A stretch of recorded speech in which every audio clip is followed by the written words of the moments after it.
आप सभी को बहुत-बहुत नमस्कार। आज हमारे साथ हैं अ, युवा उपन्यासकार, कथाकार, लघु कथाकार और डिजिटल माध्यम से बहुत लंबे अरसे से जब शुरुआत हुई थी तभी से अ, साहित्यिक गतिविधियों को लेकर एक वेबसाइट लॉन्च किया था। अ, ऑनलाइन वेब पत्रिका कहेंगे उसको जानकीपुल.com। आज एक बहुत बड़ा मुकाम हासिल कर लिया है जानकी पुल ने और उस सब का श्रेय आपको जाता है। अ, और पिछले लगभग 10 सालों से ये वेबसाइट सक्रिय है। वो आपके उपन्यास जो हैं किस्साग्राम और कोठा-गोई ये सब काफ़ी चर्चित रहे हैं और जानकी पुल के साथ-साथ जो कहानी तो लोकप्रिय हुई ही है, इसके अलावा भी 3 कहानी संग्रह भी आपके आए हैं। तो इतनी सक्रियता और साथ में आप दिल्ली दिल्ली यूनिवर्सिटी के बहुत प्रतिष्ठित कॉलेज में हिंदी के प्रोफ़ेसर हैं। इतनी गतिविधियाँ साथ-साथ चल रही होती हैं, तो कैसे इतना टाइम निकाल लेते हैं आप? बहुत बहुत धन्यवाद रणविजय जी। सबसे पहले तो मैं आपका आभार प्रकट करता हूं, क्योंकि जब आपने मेरे साहित्यिक जीवन की बात की है तो उससे आपका एक गहरा जुड़ाव रहा है। जिन दिनों मैंने लिखना शुरू किया था, आप हमसे पहले से लिख रहे थे जी, और मुझे जी। बहुत अच्छी तरह से याद है। दिल्ली विश्वविद्यालय में जब हम लोग हिंदू कॉलेज में साथ पढ़ते थे, जी। तो आपने मुझे शुरुआत में दिशा दिखाई थी, कहाँ अरे लिखना चाहिए, नहीं! कैसे चल। नहीं, नहीं, तो आप ये एक अब बात है जो म मैं कहना चाहता हूँ। और दूसरी बात है कि सक्रियता, अगर आप कोई काम करना चाहते हैं जो आपके दिल के बहुत करीब होता है, तो आप उसके लिए समय अपने आप निकालते चले जाते हैं। जी, तो जी। समय तो देखो, तो मैं इवनिंग कॉलेज में पढ़ाता हूँ, तो मेरे पास दिन का समय अक्सर होता है, जिसका मैं सदुपयोग करता हूँ। और जी, उस जी। सदुपयोग से चाहता हूँ कि जो डिजिटल दुनिया है, उस दुनिया में साहित्य का प्रसार प्रचार अच्छे से हो, अधिक से अधिक लोगों तक साहित्य पहुंचे, हिंदी साहित्य की दुनिया और विस्तृत हो। यही सब सोच समझ कर मैंने जानकी पुल की शुरुआत 2009 में की थी। आपने सही कहा कि ये शुरुआती दौर का वेबसाइट है, जब एक समय जब सारे ब्लॉगर्स मिलके ये कह रहे थे कि हिंदी साहित्य की दुनिया बनाम ब्लॉग की दुनिया होगी। जी, मैंने जी। हिंदी साहित्य की दुनिया को ब्लॉग की दुनिया में मैं लेकर चला गया। बिल्कुल, जी। बिल्कुल। और मुझे याद है और मैं आपने कहा कि आप मुझसे पहले शुरू किया आपने। मुझे याद है कि आप तो पहले से ही संपादक थे और आपके संपादन में मैं मुझे छपना मेरे लिए गौरव की बात है। कॉलेज की पत्रिका में आपने बहुत मौके दिए आपने। इंद्रप्रस्थ तो पत्रिका बहुत का नाम था। खुशी होती है। सब जी, लोग जी। उसी इंद्रप्रस्थ से जुड़े हुए लोग हैं हम लोग, रणविजय जी। जी, जी, बिल्कुल और बड़े भाई होने के नाते ये आपका दायित्व ही बनता था कि हम छोटे लोगों को आगे बढ़ाएँ और आपने मौका दिया। बहुत-बहुत धन्यवाद आपका उसके लिए। आज भी मुझे गर्व महसूस होता है कि ऐसी पत्रिका से हम जुड़े रहे, जो आज जो संपादक मंडल में थे, आज एक बड़े मुकाम पर हैं। चाहे जी जी। इम्तियाज़ अली हों, चाहे अजय जडेजा हों, आप हों। मैंने तो अभी कदम-ताल मैं कर रहा हूँ। आप लोगों के देखा-देखी आपके पद चिन्हों पर मैं चलने की कोशिश कर रहा हूँ। जी, जी। तो ये जानकी पुल आपने शुरुआत की, जानकीपुल.com इसके पीछे आपका क्या उद्देश्य था? शुरुआत में जैसा कि माहौल था यही। जी, जी, जी, आप सही कह रहे हैं। क्या उद्देश्य था? ये था कि 2007-8 के समय ब्लॉगिंग की दुनिया शुरू हुई हिंदी में। बहुत सारे ब्लॉगर्स आए और उन लोगों ने ये माहौल बनाना शुरू किया कि साहित्य से ज्यादा साहित्य बनाम ब्लॉग। जी, जी, एक तरह की बहसें होने लगी कि साहित्य की दुनिया ज्यादा प्रभावी साबित होगी या ब्लॉग की दुनिया ज्यादा प्रभावी साबित होगी। तो मैंने एक ब्लॉग शुरू किया और उस ब्लॉग में ही के माध्यम से साहित्य के श्रेष्ठ साहित्य को सामने लाने का काम शुरू किया। शुरुआती दौर में मेरे ब्लॉग पे सिर्फ श्रेष्ठ रचनाएं, ज्यादातर अनुदित रचनाएं, विदेशी साहित्यकारों की रचनाएं, या हिंदी के जो गौरवशाली गौरवशाली जो साहित्य रहा है, उनको मैंने जी, छापना शुरू किया, ताकि नई दुनिया, जो नए पाठक ब्लॉग के माध्यम से सामने आ रहे थे, उन पाठकों तक मेरी बात, या उन पाठकों तक सच साहित्य पहुंच सके, अच्छा साहित्य पहुंच सके, ताकि वो उसके भी गुण गुण ग्राहक हो सके। जी, जी। ये आप खुद एक बहुत अच्छे अनुवादक भी हैं और विश्व साहित्य के अनेक पुस्तकों का आपने अनुवाद भी किया है। तो जानकी पुल जी में मैं देखता हूँ कि वो कथा भी है, उपन्यास भी है, कविता भी है, अनुवाद भी है, सारी विधाओं को करीब-करीब आपने समेटा हुआ है। तो व्यंग्य व्यंग्य लगता है कि कुछ थोड़ा-सा अछूता रह रहा है उसमें। नहीं, व्यंग अछूता इसलिए रह रहा है कि व्यंग्यकार हमें जानकी पुल को रचनाएं देते नहीं है, लेकिन कुछ समय हमने कुछ व्यंग्यकारों को छापा भी था, लेकिन नियमित रूप से नहीं हो पाता है व्यंग जी, जी। का। हम तो हमेशा चाहते हैं कि व्यंग्यकार हमें रचनाएं दें, हम व्यंग को जगह दें। मेरे प्रेम जन्मेजय जी मेरे एक तरह से गुरु रहे हैं, क्योंकि उन्होंने दिल्ली विश्वविद्यालय में हमसे बहुत सीनियर है। मेरे गुरु हरीश नवल के बड़े अच्छे मित्र रहे हैं, तो इस नाते मैं उनको अपना गुरु मानता हूँ। लेकिन उन्होंने कभी अपनी व्यंग रचना हमें दी ही नहीं, जी या जी और भी व्यंग्यकार। तो हम तो हमेशा चाहते हैं कि व्यंग रचनाएं मिले। बिल्कुल। कभी कभी हमने बीच में ज्ञान चतुर्वेदी जी को छापा था, लेकिन उनको सब छापते हैं। जी जी। और ये अब हमारी बातचीत जो हो रही है ये व्यंग यात्रा यूट्यूब मासिकी के लिए हो रही है। और जी जी आपको भी जानकर खुशी होगी कि व्यंग यात्रा यूट्यूब मासिकी यूट्यूब की शायद पहली पत्रिका है, वीडियो पत्रिका। तो ये भी है कि उन्होंने शुरुआत की है प्रेम जन्मेजय सर ने, और काफी अच्छा रिस्पांस मिल रहा है। और मुझे भी उन्होंने जोड़ा है, तो मेरे लिए भी बहुत खुशी की बात है। तो इस तरह से इसके पहले भी हमने पिछली बार हमने रामदर्श मिश्र जी से बात की थी। उसके पहले विश्वनाथ विश्वनाथ जी त्रिपाठी जी जी से भी बात की है, और ममता कलिया जी से भी बात की है। और ये डिजिटल जो वेबसाइट जो चल रहे हैं, जो पत्रिकाएं चल रही हैं, व्हाट्सएप समूह पर जो चल रही हैं पत्रिकाएं भी, और चर्चा उसके माध्यम से साहित्यिक चर्चा होती है। तो इसमें है कि आप एक एक लंबी छलांग आपने लगाई है, और सबके प्रेरक भी रहे हैं हम सबके। तो इसलिए इस नाते आपसे भी हम बात कर रहे हैं। तो ये बहुत खुशी की बात है कि व्यंग यात्रा यूट्यूब मासिकी के लिए आपसे बात हो रही है। जी ये मेरे लिए बड़ी खुशी की और बड़े गर्व की बात है कि व्यंग यात्रा मासिकी के यूट्यूब चैनल पे मैं बातचीत करने का मुझे मौका आपने दिया या प्रेम जन्मेजय सर ने दिया। मैं इसके लिए गौरवान्वित महसूस कर रहा हूँ। और मुझे ये खुशी हो रही है कि जो हिंदी के जो पुराने लोग हैं, प्रेम जन्मेजय जी जैसे पुराने लोग हैं, वो इस माध्यम के महत्व को समझ रहे हैं। जी जी आज देखिए, आज हम लाख कहें कि हंस हिंदी की सबसे बड़ी पत्रिका है, या किसी भी प्रिंट की पत्रिका का नाम लें, सच्चाई ये है कि इनको कितने हजार लोग पढ़ते हैं, कितने सौ लोग पढ़ते हैं। मैं अगर एक रचना जानकी पुल पे या किसी भी वेबसाइट पे लगाता हूँ, हजारों हजार लोगों के रिस्पॉन्स आते हैं। जी लेकिन अगर मैं मेहनत करके एक लेख या एक कहानी हंस में देता हूँ, तो उस पर कितने रिस्पॉन्स आते हैं? नहीं आते हैं। और ये बात मैं बतौर लेखक नहीं कह रहा हूँ, मैं जानकी पुल चलाने के अपने 15 साल के अनुभव के जी आधार पे जी कह रहा हूँ। जी जी प्रिंट से भी वही रचनाएं चर्चा में आती हैं जिनको ऑनलाइन छापा जाता है। हंस की जी वही जी रचनाएं चर्चा होती हैं जिनको ऑनलाइन, जिन पे चर्चा होती है। लोग हंस में अपनी रचनाएं छपा के उस पर फेसबुक पर चर्चा करवाते हैं। तो महत्व किसका हुआ? महत्व हंस का नहीं हुआ, महत्व जी उस ऑनलाइन माध्यम का हुआ। यह माध्यम का हंस हुआ। एक मैं नाम ले रहा हूँ, तुम हंस के बारे में नहीं कह रहा हूँ। जी हंस जैसी तमाम पत्रिकाएं मृत प्राय हैं, और उनको अपने अपने सांस के लिए, अपने जीवन को चलाए रखने के लिए उनको इंटरनेट माध्यम की, उनको जी जी सोशल मीडिया माध्यम की, उनको वेबसाइट की, उनको ब्लॉग्स की जरूरत है ही है। जी जी जी जी। आज तो बहुत सारी, करीब लगभग सभी जो पत्रिकाएं हैं ऑनलाइन भी हो गई हैं। प्रिंट के जी माध्यम जी से तो उपलब्ध हैं ही, ऑनलाइन भी उपलब्ध हैं। तो क्या आपको लगता है कि ये जो माध्यम है, युवा वर्ग, तो आजकल हम देख ही रहे हैं कि जो भी जितने भी माध्यम हैं सोशल मीडिया के, फेसबुक, व्हाट्सएप, इंस्टाग्राम, और वेब पत्रिकाएं जो इस तरह से जो चल रही हैं, और तो इसमें बहुत सारे लोग लिख रहे हैं, और बहुत जो भी मन की जो मन में जो आता है, जो चिंतन है, या फिर जो भड़ास भी है, तो हर तरह की चीजें हमारे सामने आ रही हैं। तो क्या ऐसे ये साहित्य समृद्ध हो रहा है, या फिर कहीं ये इसका उल्टा असर हो रहा है? देखिए रणविजय जी, मुझे अपने शहर सीतामढ़ी के एक कवि की पंक्तियां याद आ रही हैं। जी कवि नेंदू जी कवि थे, बहुत बड़े कवि थे, लेकिन वो स्थानीय स्तर के बड़े कवि थे, उनको बाहर लोग शायद नहीं जानते हैं। उनकी एक पंक्ति है कि हर पिछला कदम अगले कदम से खौफ खाता है।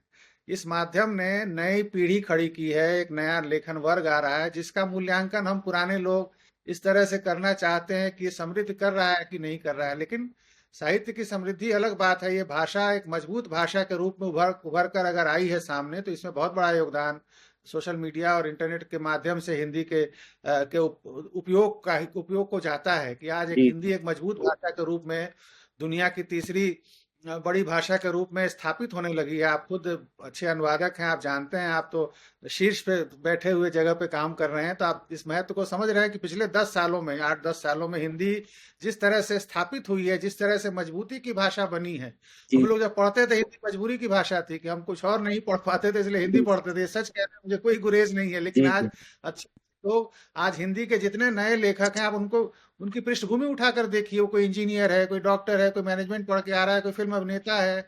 बहुत अलग अलग पृष्ठभूमियों से लोग इसमें आ रहे हैं और अपने तरह से अभिव्यक्त कर रहे हैं। इसने जो सबसे बड़ी चीज जो दी है, उसने ये दी है कि आपको, आपकी अभिव्यक्ति को कोई सेंसर करने वाला नहीं है। आप जो चाहे लिख सकते हैं। वो अच्छा है बुरा है ये तो आने वाला समय तय करेगा। जी बुरी चीजें देखिए, हर समय हर पत्रिका में बुरी सामग्री बहुत ज्यादा छपती है, अच्छी एकाध सामग्री ही छपती है। बुरी चीजें या जो अ, तात्कालिक होती हैं, वो अपने आप समय के साथ दरकिनार हो जाती हैं। जी जी जी जी, तो ये बिल्कुल सही कह रहे हैं आप कि बहुत सारे लोग लिख रहे हैं, और जो भी उनके मन के विचार होते हैं, जो भाव आते हैं, चाहे कविता के माध्यम से हो या फिर आलेख के माध्यम से हो, छोटे बड़े सब तरह के आलेख हमें पढ़ने को मिलते हैं सोशल मीडिया पर। तो काफी लोग, आपने सही कहा कि वो जो पेशागत जो बाधा थी वो नहीं रही, कि डॉक्टर है तो हिंदी नहीं लिख सकता है या नहीं पढ़ सकता है, या डॉक्टर हो, वो अपने मन के जो भाव होते हैं वो लोग रख देते हैं। अब वो सही कहा आपने कि समय मूल्यांकन करेगा कि वो किस स्तर का है और कहाँ तक उनके पहुंच होती है।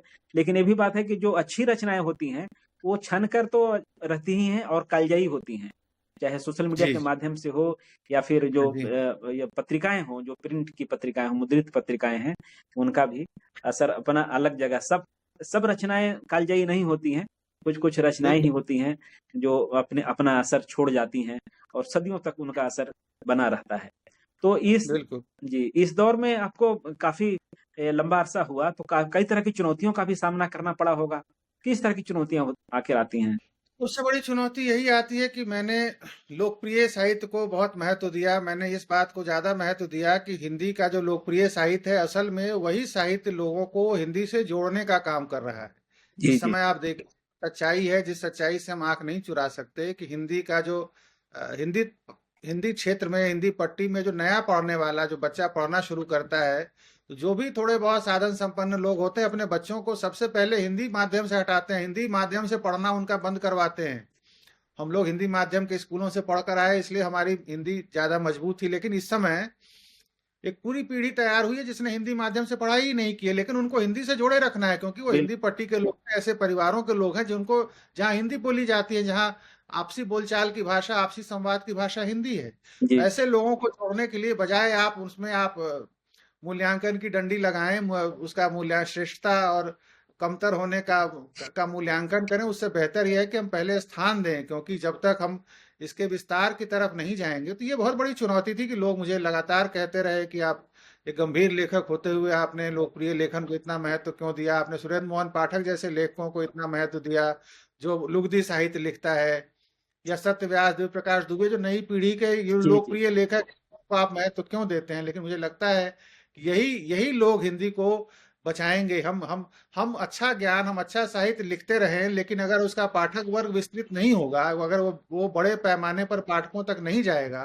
तो हमारे अच्छा लिखने का क्या महत्व होगा, हम उस साहित्य को किसको पढ़वाएंगे। तो जाहिर है कि उस समाज को जोड़े रखना जो हिंदी की तरफ पढ़ने के लिए आए। अगर देखिए, कोई किसी भी तरह से हिंदी पढ़ने की तरफ आता है, तो धीरे धीरे वो अपने आप, उसकी प्यास जो है अचानक बिल्कुल। अच्छी चीजों की तरफ जाती है। आप पंकज उधास का गजल सुनने वाला आदमी हमारे जमाने में धीरे धीरे गुलाम अली, मेहदी हसन तक पहुंच जाता था। तो उसी तरह है कि अगर कोई सुरेंद्र मोहन पाठक को पढ़ना शुरू करता है, तो उसकी रुचियां उस भाषा से जब उसका जुड़ाव होगा, तो उसका विस्तार अपने आप अच्छे लेखन की तरफ जाएगा। लेकिन हम ये मानकर चलें कि ये अच्छा है, ये बुरा है, इस भेद को मैंने खत्म करने की कोशिश की, और इसके लिए मुझे बहुत तरह की चुनौतियों का सामना करना पड़ा। क्योंकि मुझे आज भी हिंदी का एक बड़ा तबका, बड़ा गंभीर माना जाने वाला तबका, मेरे जी काम को महत्व देता है। और सबसे बड़ा नुकसान मुझे इसका ये हुआ कि बतौर लेखक मेरे लेखन को लोगों ने उसके कारण महत्व देना छोड़ दिया। क्योंकि मैं वेबसाइट चलाता हूँ, नई नई पीढ़ी की चीज चलाता हूँ, और दूसरा कि मैंने लोकप्रिय साहित्य को बहुत अधिक महत्व दिया, जबकि मैं लोकप्रिय साहित्य लिखता नहीं। मैं लिखने में वही लिखता हूँ जो जी जी हमारे गुरुजनों ने सिखाया था कि क्या लिखना जी चाहिए और क्या पढ़ना चाहिए। बिल्कुल बिल्कुल बिल्कुल सही कहा आपने। आजकल जो जैसा एक है कि हंस में अगर आप छप गए तो आप कथाकार हो हम्म। गए, व्यंग्य यात्रा में छप बिल्कुल गए तो आप व्यंग्यकार हो गए। उसी तरह से बिल्कुल। बिल्कुल जो युवा वर्ग है, जानकी पुल में आप आ गए या आपकी रचना पोस्ट हो गई तो आप भी एक साहित्यकार हो गए। और ये जी युवा वर्ग को यही चीजें जोड़ती हैं, उत्साहित करती हैं और प्रेरित करती हैं कि इतने पाठक उनको मिल रहे हैं, इतनी प्रतिक्रियाएं आती हैं, तो जाहिर है कि उत्साह बढ़ता ही है। तो जी जी। ऐसे ऐसी कोई युवा युवा जो जो आपसे जुड़ा रहा, आपके जानकी पुल से जुड़ा, और कोई एक आज के डेट में एक अच्छा मुकाम हासिल कर लिया, कई नाम ऐसे आए होंगे आपके पास सामने, तो जो शुरुआत बहुत सारे किया नाम, वहां मैं से। नाम क्या, एक लेखिका का नाम जरूर लेना चाहूंगा, उसका नाम अनुकृति उपाध्याय है। वो जी जी इस समय अंग्रेजी दोनों भाषाओं में बहुत श्रेष्ठ लेखन करती है। उनके अंग्रेजी में 3 उपन्यास, 2 उपन्यास प्रकाशित हैं, और हिंदी में उनका कहानी संग्रह। लेकिन उन्होंने अपने लेखन की शुरुआत जी जी जानकी पुल से की थी। पहली कहानी उनकी जानकी पुल पर प्रकाशित हुई, और उसके आधार पर मतलब अंग्रेजी में बड़े पैमाने पर बड़े प्रकाशकों ने उनको प्रकाशित किया, और बहुत अच्छा लिखती हैं, बहुत चुपचाप रहती हैं, बहुत अच्छा लिखती हैं। लेकिन वो आज भी छपने के लिए प्राथमिकता देती हैं जानकी पुल को। अगर जी जानकी पुल ये कहे कि मैं आपको नहीं छापूंगा, तब वो कहीं और जाना चाहती हैं। ये विश्वास जो जानकी पुल के प्रति, वो युवा तो नहीं है, उन्होंने बिल्कुल बहुत देर से लिखना शुरू किया था, लेकिन इस समय भारत के अच्छे लेखकों में, अंग्रेजी के अच्छे लेखकों में उनकी गिनती होती है। और वो जब अपनी अंग्रेजी की किताबों में भी इस बात का जिक्र करती हैं कि जानकी पुल ने मुझे लेखक बनने में मेरा बड़ा सहयोग किया, तो मुझे बड़ा गौरवान्वित मैं महसूस करता हूँ कि ऐसे लेखकों को हमने संवारने का काम किया। या इसी तरह से सत्यव्यास हैं, जो जिन लोकप्रिय लेखक हैं, जिन्होंने जब लिखना शुरू किया था, तब मैंने उनका इंटरव्यू प्रकाशित किया था। जी आमतौर पे इंटरव्यू बड़े लोगों के लिए जाते हैं, मैंने यह परंपरा शुरू की कि नए लोगों को इंटरव्यू लेना चाहिए, ताकि उनके विचार युवाओं के सामने पहुंचे, जिससे युवा बिल्कुल अगर प्रेरित हो सके। तो आज भी जब सत्यव्यास याद करते हैं इस बात को कि मुझे तब जानकी पुल ने महत्व दिया, जब मैं अपने महत्व को स्वयं नहीं समझता था। ये कुछ नाम हैं, लेकिन इस तरह के बहुत सारे नाम हैं जिनका मैं उल्लेख कर सकता हूँ। जी लेकिन जी ये दो तीन नाम ऐसे हैं जिनको मैं बहुत महत्व देता हूँ, कि इन लोगों ने मुझे जानकी पुल को न सिर्फ पहचाना, बल्कि एक तीसरा नाम प्रचंड प्रवीर का है, जो आईआईटी ग्रेजुएट हैं, आईआईटी से उन्होंने पढ़ाई की और हिंदी में बहुत अच्छा लिखते हैं। जी जी लेकिन वो बतौर लेखक लगातार जानकी पुल से जुड़े रहे, और जानकी पुल से न सिर्फ जुड़े रहे, इसको रचनात्मक रूप से बेहतर बनाने में लगातार अपना योगदान दिया, और अपनी पहचान को इससे जोड़े रखा। तो ऐसे कुछ लेखकों को, जिन्होंने भाषा और जो अनुशासन की अलग अलग दीवारों से को तोड़ कर आए थे, उनका जानकी पुल से लगातार जुड़ाव रहना बहुत संतोष देता है। बिल्कुल बिल्कुल जी। इतने लगभग करीब 10 साल से भी अधिक समय से आप सक्रिय हैं और लोगों को आप प्रकाशित कर रहे हैं, तो जाहिर है एक एक पीढ़ी तैयार हो गई होगी जी जी। युवाओं की, और आज उनका एक अपना मुकाम होगा साहित्य जगत में, और कुछ नाम भी बिल्कुल आपने लिए, तो बहुत अच्छी बात है और बहुत ही प्रेरक है, और लोगों को इससे अच्छा गर्व महसूस होता है कि मैं मेरे जानकी पुल में रचना आई है, तो ये बहुत बड़ी जी। बात है। आपके लिए भी बड़ी बात है, और जो छप गया, जो प्रकाशित हो गया, उसके लिए भी बड़ी बात तो है ही, जाहिर है। जी जी, और हम सबके लिए भी उत्साहवर्धक है, एक ऊर्जा देने का काम करता है कि इस तरह की सक्रियता आपके माध्यम से आ रही है और नए लोगों को मौका मिल रहा है। जी, आजकल कई हैं, व्हाट्सएप समूह हैं, फेसबुक पर भी ग्रुप चल गया है, या फिर ऐसे जो ब्लॉगर्स हैं या कुछ समूह है जो जो रचनाएं कर रहे हैं, लेकिन एक एक समूह खास करके दूसरों को मौका शायद नहीं देते हैं, तो लगता है कि एक एक मठ वहां भी तैयार हो रहा है, एक ऐसा समूह तैयार हो रहा है। तो ऐसे में आपको क्या लगता है कि इस तरह का आखिर क्यों ऐसा हो रहा है? पहले भी कुछ इस तरह का होता आपने था। बहुत बढ़िया बात उठाई है रणविजय जी, क्योंकि हम लोगों ने जब ब्लॉगिंग शुरू की थी, और हम लोग जब सोशल मीडिया के माध्यम से सक्रिय हुए थे, तो हम इसी आकांक्षा के साथ सक्रिय हुए थे जी कि जी मठाधीश में एक सामंती परंपरा है मठाधीशी की, बिल्कुल कि एक बिल्कुल। कोई व्यक्ति मठ के केंद्र में बन जाता है, उसके आसपास एक गुट बन जाता है, उसके लिए अगर थोड़ा खराब शब्द उस उपयोग में लाएं तो गिरोह बन जाता है। जी जी लेकिन और उसको तोड़ने के लिए हमें सोशल मीडिया पे आए, जहाँ स्वतंत्रता थी, उन्मुक्तता थी। लेकिन धीरे धीरे आपने सही कहा कि ये बीमारी सोशल मीडिया की बीमारी नहीं है, हिंदी समाज की बीमारी है, कि समाज के हमारे समाज में सामंतवाद इतना गहरे धंसा हुआ है, जातिवाद इतना गहरे धंसा हुआ है, धर्म को लेकर भेदभाव इतना गहरे धंसा हुआ है, कि हम जहां जाते हैं चीजों को लेकर चले जाते हैं। तो ये बिल्कुल चीज, आपका ये कहना बिल्कुल सही है कि व्हाट्सएप ग्रुप समूह, चाहे कितना भी बड़ा समूह, क्लोज्ड होता है, मतलब बंद समूह होता है, उसमें वही लोग बिल्कुल। लिख सकते हैं, पढ़ सकते हैं जो उसके सदस्य होते हैं। या फेसबुक पे भी ऐसे समूह होते हैं, जी जी लेकिन उन्मुक्तता है। लेकिन इसके बावजूद एक ओपन स्पेस बचा हुआ है, जहां आप किसी की आलोचना कर सकते हैं, किसी के बारे में आप नकारात्मक टिप्पणी कर सकते हैं। मैं ये नहीं कह रहा हूं कि ऐसा कहना सही है, लेकिन ये जरूरी होता है कई बार किसी लेखक को जब सब अच्छा कह रहे हो, ये बहुत जरूरी होता है कि आप बता दें कि आप वाकई में अच्छा नहीं लिख रहे हैं।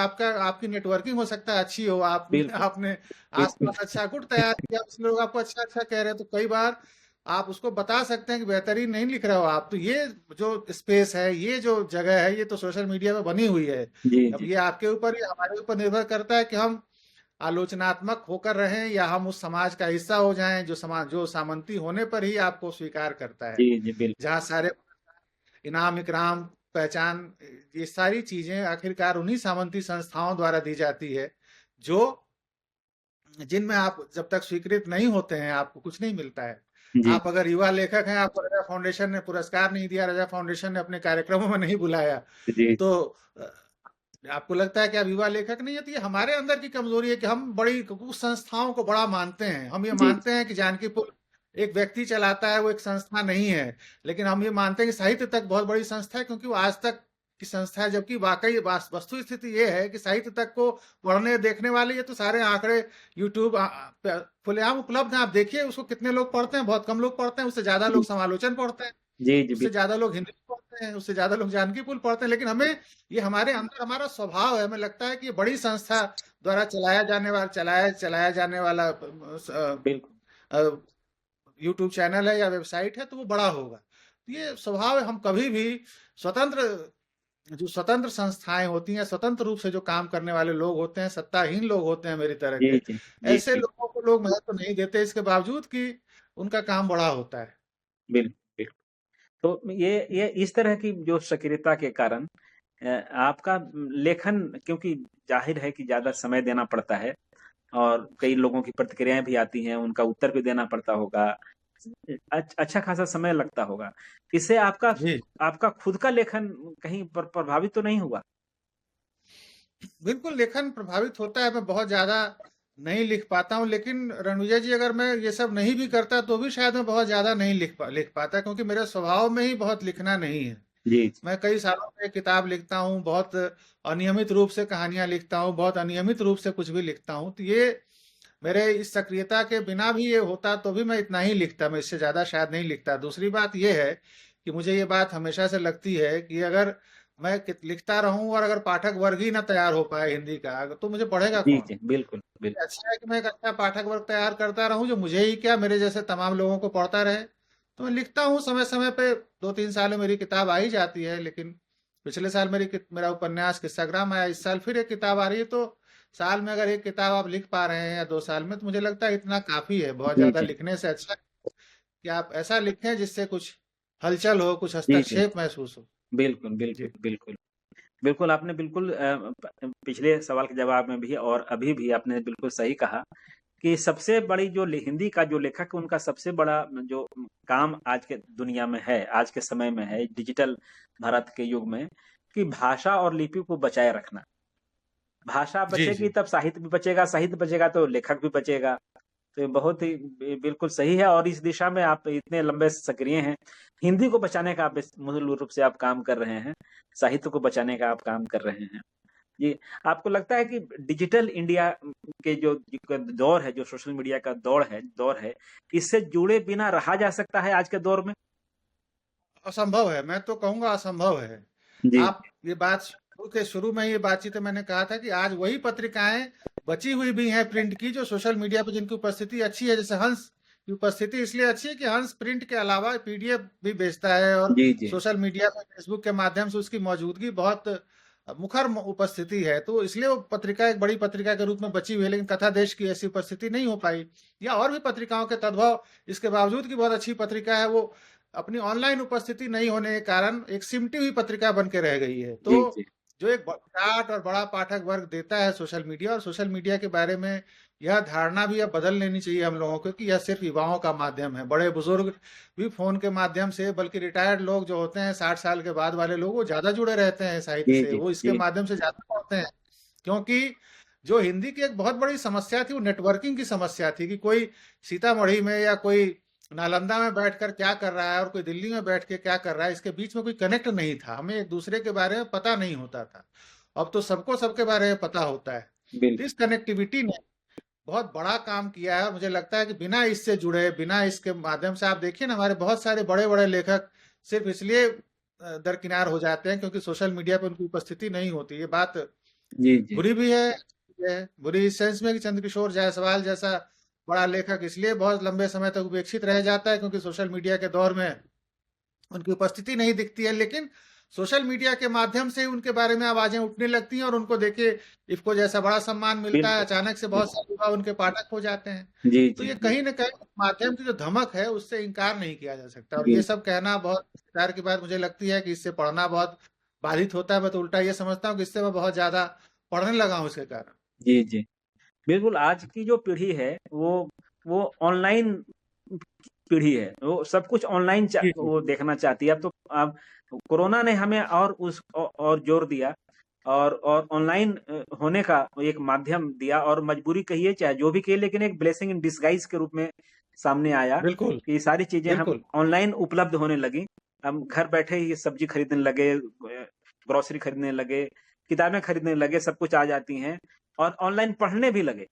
तो ये एक मैं खुद अपने आप को इसमें कई बार नौसिखुआ पाता हूँ कि जो हमारे जो बच्चे हैं, जो आने वाली पीढ़ी है, वो सब कुछ ऑनलाइन है। तो जब तक ऑनलाइन नहीं होंगे तब तक तो गुजारा लगता है कि नहीं होगा। जी बिल्कुल। जी जी। तो ये तो एक ये बहुत बहुत। सही बात है और आने वाले समय में ऑनलाइन और भी ज्यादा सशक्त होता चला जाएगा जी लगातार। जी आप देखिए बड़ी से बड़ी संस्थाएं और छोटे से छोटे लोग भी इसके माध्यम से अपनी पहचान बना रहे हैं। बहुत छोटा छोटा जो बिल्कुल जिसको कोई नहीं जानता है वो आदमी यूट्यूब चैनल के माध्यम से करोड़ों लोगों तक पहुंच जाता है। लाखों करोड़ों लोगों तक पहुंचना सिर्फ अपने हुनर के बदौलत, अपनी क्षमता के बदौलत, जो इसने व्यक्ति को अपने अपने आप अपने बूते बड़े होने का जो इसने स्पेस दिया है वो किसी और माध्यम ने कभी नहीं दिया था। जी जी आपको किसी की जरूरत नहीं, अगर आपको पता है कि आप जो कर रहे हैं वो काम लोगों तक पहुंचेगा तो पहुंच के रहेगा, उसको कोई और रोक नहीं सकता। जी जी बिल्कुल बिल्कुल। एक बहुत ही सशक्त माध्यम के रूप में सोशल मीडिया हमारे सामने आया है, और सच में लोगों तक पहुंच जो है इसका इसका कोई सानी नहीं। ये तुरंत, मतलब मिनटों सेकंडों के में आप बहुत बड़े समूह तक आपकी रचना पहुंच जाती है, आप खुद पहुंच जाते हैं, आपकी कविता पहुंच जाती है। और इसको मुझे बहुत खुशी होती है कि इसको आपने बहुत लंबे, मतलब बहुत पिछले बहुत काफी समय पहले ही भांप लिया था कि आने वाला समय जो है ऑनलाइन होने वाला है सब जी। चीज।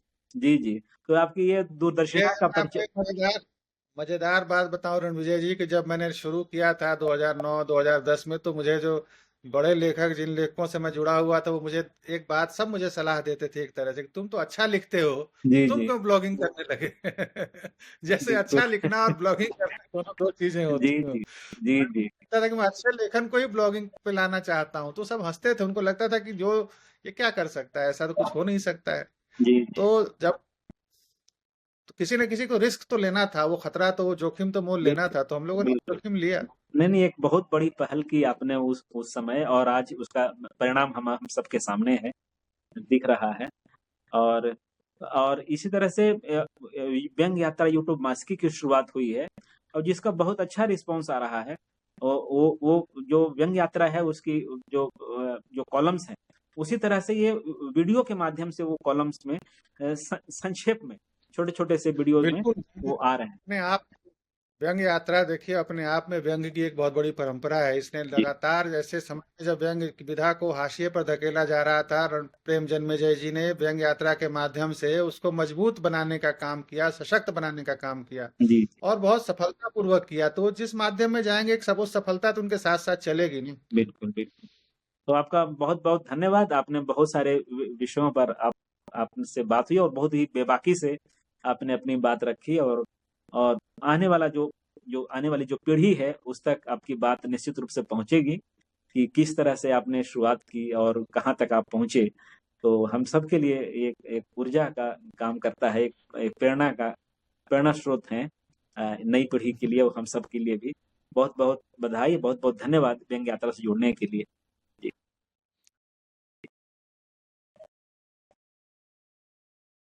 जी। चलिए।